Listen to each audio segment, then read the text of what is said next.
Hello and welcome back to the MC Championship video. It's time to discuss a very seemingly strange aspect of the MCC All-Stars non-canon event, specifically to do with the game lineup and the absence of one particular quite controversial game. So let's talk about it. Before we begin, please remember that only a small percentage of the people who watch my videos are actually subscribed. I'm sure you've heard this message countless times by now, but subscribing is my way of knowing that you enjoy these kinds of videos. So if you want more of these, then make sure you hit that red button. So, MCC All-Stars, the non-canon event which took place on Saturday 13th November 2021 at 8 PM GMT. And before someone watching this gets confused, yes, the event has passed, but there won't be any All-Star spoilers just yet. But on November 10th, the official MC Championship Twitter account tweeted revealing all the games that would be in the Decision Dome dial for the event. On screen right now, we have Sky Battle, Battle Box, Parkour Tag to get to the other side and whack an MCC participant who has not won an event yet, Grid Runners, Build Mart, Ace Race, Holding the Wall, and Sands of Time. But as most of the community pointed out, something wasn't right. The past few canon events, which were MCCs 16, 17,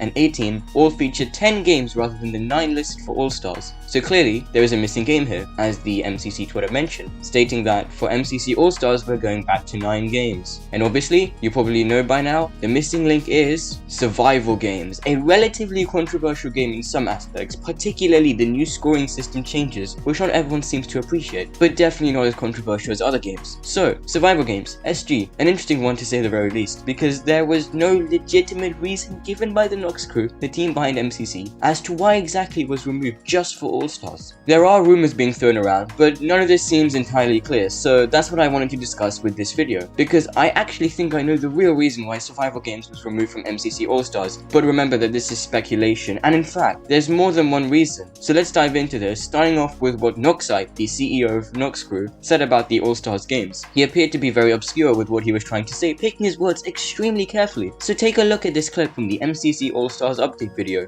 First of all, we're trying something out and reducing MCC's pool of games to 9.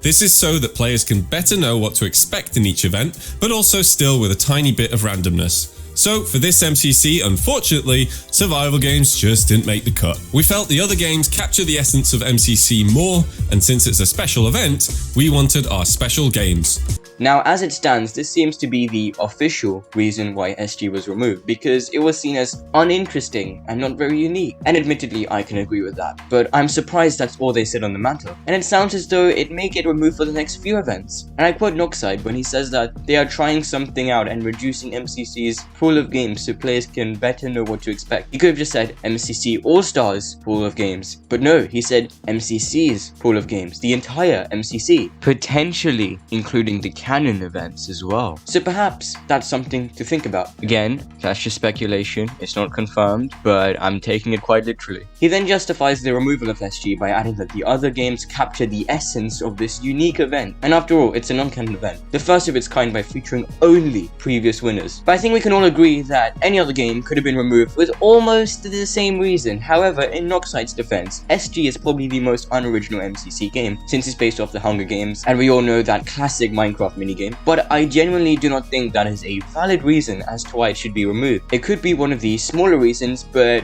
probably not the main one. So after hearing this, I took a look at the MCC subreddit to find out what other people thought about the situation. Another clear argument emerged in the debate. SG favored a few specific teams in the event that were already strong in many of the other games anyway, such as the Red Rabbits, the team consisting of Dream, George Not Found, Sapnap, and Bad Boy Halo, as well as the Blue Bats consisting of Fruitberries, H-Bomb, False Symmetry, and Ren Dog, who are well known for their insane MCC 9 survival games domination, amassing an incredible 7,200 coins with the 2.5 times coin multiplier. It is fair to say that while the scoring system has greatly changed since September 2020, it would statistically be unfair for some teams who may lose out on a large number of coins, especially if the team is eliminated very early on in the round. For example, the MCC 15 Lime Llamas, made up of Fruitberries, Orion Sound, Solidarity Gaming, and Kara Corpus, were all eliminated almost immediately at the start of SG, and in fact, they were the first 4 players in the entire game to be eliminated, and that's an entire team. So they amassed extremely few coins compared to the MCC 15 Red Rabbits, which at the time was made up of Sapnap, Dream, Michael McChill, and Quackity, and they earned a whopping 7,656 coins with the 3 times coin multiplier. Needless to say, SG is a very random and luck-based game and actually really harms a lot of the teams. As I just mentioned, the MCC 15 Lime Llamas suffered terribly from SG, which moved them from 8th place as a team after Game 7 down to 10th place as a team after SG Game 8. And the MCC 15 Red Rabbits moved up from 4th place as a team after Game 7 to 1st place as a team after SG Game 8. Now, while it's absolutely fair to say that the coin multiplier is an integral part of MCC, and that's just the harsh reality of the event, some teams will lose out to it, some teams will benefit from it. But it's important to note that the All-Stars teams were already fairly unbalanced going into the event, and there was a ton of speculation that SG was actually removed because everyone was scared that the Dream Team would dominate, with an excruciatingly high lead. I hope you get my point here. I was not against SG being removed. In fact, I was actually in favor of the decision. The point is that while yes, MCC is unfair, perhaps a game like Survival Games would be a little too unfair, especially with a non-canon event, and many teams that were not PvP heavy teams going into it anyway. Finally, and this ties into what I was saying earlier about it being potentially removed for more MCCs than just All-Stars, as mentioned by Noxcrew, another valid reason as to why SG was removed was the imperfect scoring changes. Despite the reduced personal elimination coins and the new airdrop system, many members of the Noxcrew have said before that they were unhappy with the SG scoring changes. And once again, I can use my MCC 15 example to illustrate this. There definitely needs to be a more suitable way of coin distribution to ensure that all teams have a fair shot at finishing high, and at the same time, teams that don't do as well won't lose out by a massive margin, and maybe the airdrop system was trying to demonstrate that, as introduced in MCC 18. Remember that there will always be people who aren't happy with survival games and any changes to scoring, but the truth is that it is clear that currently the scoring system is a large mess, however you want to think of it, and I firmly believe that that is the real reason why survival games was removed for All-Stars, simply because the Noxcrew most likely needed more time to improve the scoring system, which is absolutely fine. You need to give them a break. Just because they removed the game from the system does not mean that it's being removed permanently. It could just be for the next few events. So to conclude, the most likely but not confirmed reason as to why Survival Games was removed from the MCC All-Stars games list was potentially because the Noxcrew needed more time to work on new scoring systems or other new features that we could be seeing later. And we'll just have to wait and see what's next for MCC's Survival Games minigame. Well, I've been your host. I hope you found this video informative and enjoyable, and I'll catch you all in the next MCC video. See ya.